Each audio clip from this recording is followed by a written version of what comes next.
Welcome to Starstruck Parenting Episode 3. Today's episode is entitled Fear and Pain. Now, why on earth would I entitle an episode Fear and Pain? I think for most of us, we're defined by those two aspects in our life. Where we end up going, it's what we fear we're going to become, or what we're afraid of happening in our lives or our kids' lives because they happen in our lives. And pain is usually what drives us to change it, what drives us to be different, okay? Most people do not change when they're comfortable. I could even go as far as saying nobody changes when they're comfortable. When we're comfortable, it's okay. When things hurt bad enough, that is when we decide to make changes. And unfortunately, for a lot of us, things hurt when we were kids, right? For me, I never knew my dad. I had a stepdad for a while. I talked about him in the last episode. If you have not seen the previous episodes, go watch them. Do me a favor. Let me know what you think. Your input is huge. So far, it's all been pretty good. But, the reason I'm doing this whole YouTube channel is to try to shed some light into people's lives and up the parenting game, really, right? I always wanted to be a good dad, probably because I never knew my dad, right? And the stepdad that I had for a while, I felt for a short period that everything was okay, but for a much longer period, I felt that I was unwanted or unloved. And that's a crappy place to be for any kid. Okay? So, when I was younger, before I found out I had a son, I always wanted to be a dad. And I always wanted to be a good dad. I feared when I found out that I had a son, I feared that I was going to be a crappy dad. I really did, And the one thing that has been a constant here is that I have always striven. I always strive to be the very best I can be, right? I strive for perfection. I know I'm never going to attain perfection, but in that journey,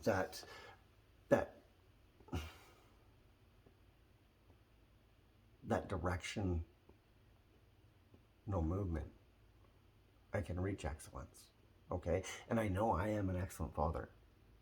I know that to be true. And I want you to know that no matter where you're at in this journey, whether you are the Brady Bunch family and mom and dad are there all the time and the kids get all the love that they need, or you are a single mom or dad just struggling to keep the roof over your head and the lights on, and you're wanting to be a better parent, you can do it, okay? All it takes is knowing the direction that you want to go, okay? And then following that direction consistently.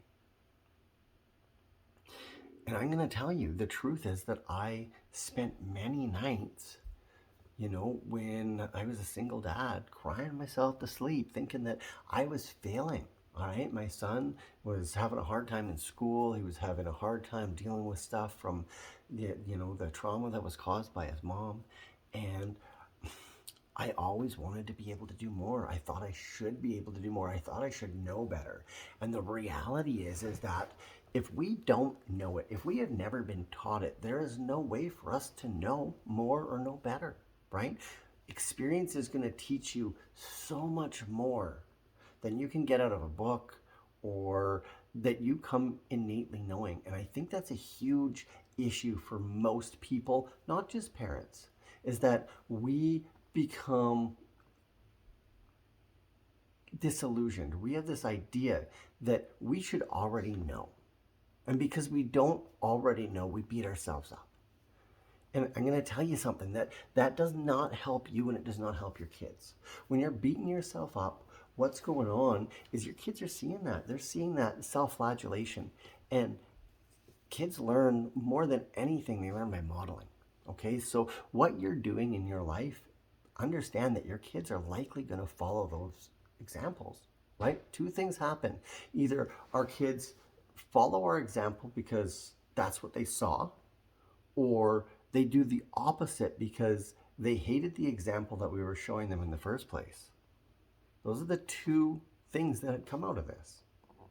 And so many parents, we go through stuff, whether it's a fight with your spouse, or you're going through a hard financial time, or you fill in the blank, okay? Because only you know about what's going on in your life.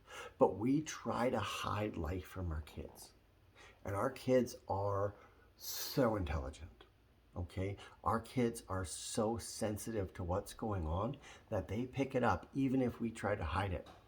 But what they learn to do is they learn to hide those emotions too. They follow in our footsteps. They follow what we're doing, and they try to hide those emotions from the world. And unfortunately, what happens is we get stagnant children. We get stagnant teenagers. We get stagnant adults. They become stunted because they're not expressing those emotions, right? Feelings want one thing. They want to be felt.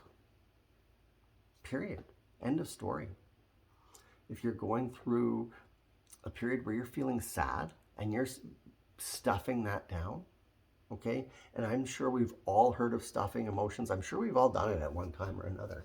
But if you stuff those emotions down, what happens is they build. Those little things, you're like, oh, I don't need to worry about it. Oh, I'm just going to put that down and put it in a dark spot that doesn't matter.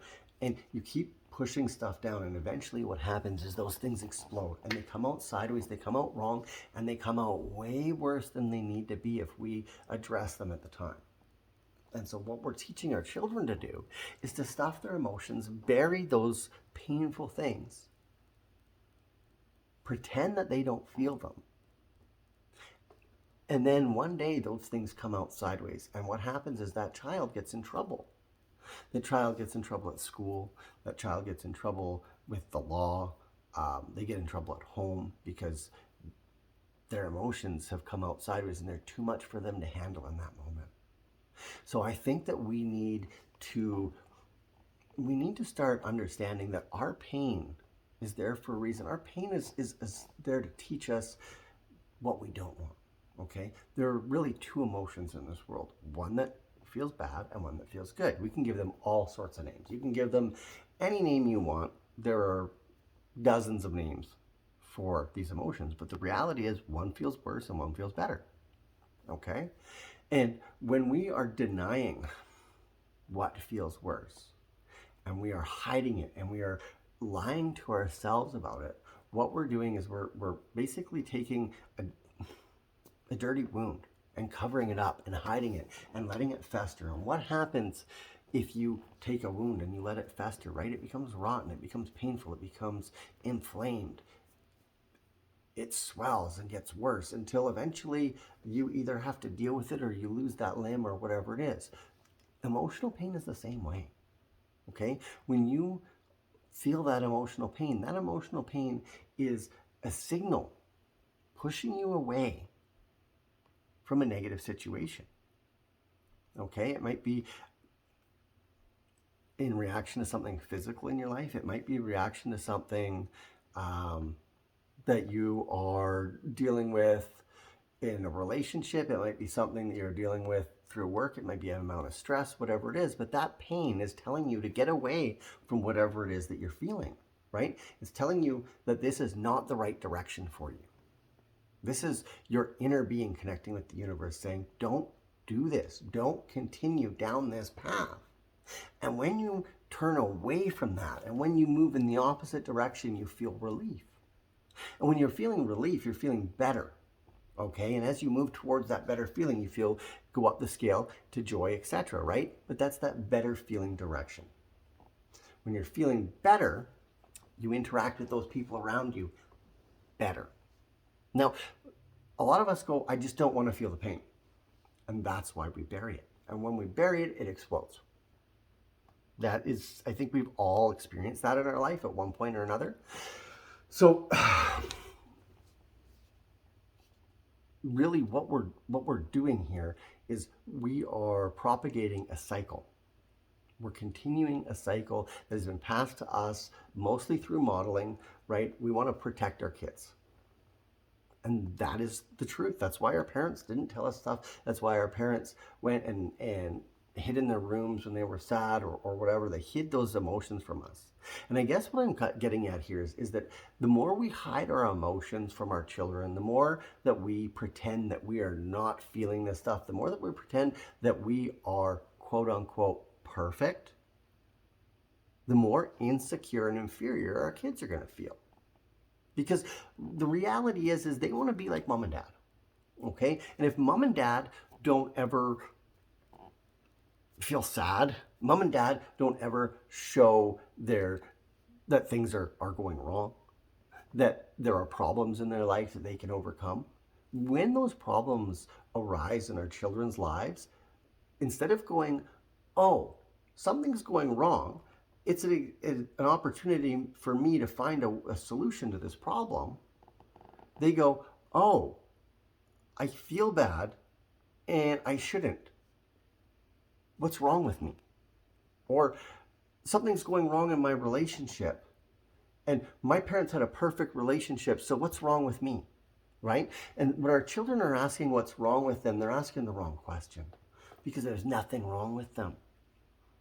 Right? I got a child that's high functioning autistic. I have a child who is a little bit shut down from trauma, and I have a child who is ADHD and hyperanxiety. And there's nothing wrong with any of them. That's just the hand they've been dealt. And there's a solution to every problem. But if we hide the fact that we go through struggles too, our kids will never understand that struggle is just an opportunity to find a solution. Now, I never want to see my kids hurt. I never want to see them crying. I never want to see them sad. But that doesn't stop me. That doesn't make me stop giving them consequences for actions or make me mitigate the consequences that happen. Okay? So when we have children and they're in school or wherever they are, and they do something wrong, or they do something that contravenes the rules in that situation, and they get in trouble, and we step in to mitigate that and take away those consequences, what we're doing in reality is we're taking away a learning experience for them. We are taking away the opportunity for them to learn and become better, more well-adjusted children in life. So this is what's going on when we do this. And we need to, as adults, it's really important that we don't take away those consequences from them. Okay? We let them make their own mistakes and then deal with the consequences. Now, that doesn't mean that we don't teach them how to avoid getting in that situation in the first place. But you can only teach so much. Life will teach the rest. And if something does happen and you have the ability to step in and stop that pain or that consequence from taking place in their life, I highly suggest you take a minute and ask yourself if what you're doing is for their good or to mitigate the pain that you will feel when they have that consequence. Because if it's to mitigate the pain that you're going to feel when they have that consequence, then I highly suggest that you don't do it. And that's a hard one, because none of us want to see our children go through tough times. None of us want to see our children hurt. None of us want to see our children get in a bad relationship. But we can't make those decisions for them, as much as we may want to. If we go and attempt to make those decisions for them, all we are doing is causing more harm in their life. And I don't know about you, but that's the last thing I want to do for my kids. My job as a parent, I was going to say as an adult, but my job as a parent is to raise children who are capable and are able to thrive in life. Not just survive, but thrive. And I will never be able to give them the lessons that life will give them, period. But I can be there to be a sounding board. I can be there to hold their hand. I can be there to give them a hug afterwards. I can always let them know that no matter what goes on in this world, they're loved. And that's my job as a parent. That is the biggest gift that I can give my kids. And it's the hardest thing for me to do personally, is to not try to step in and mitigate the damage. So, guys, I want to thank you so much for tuning into this one. This was a hard one today.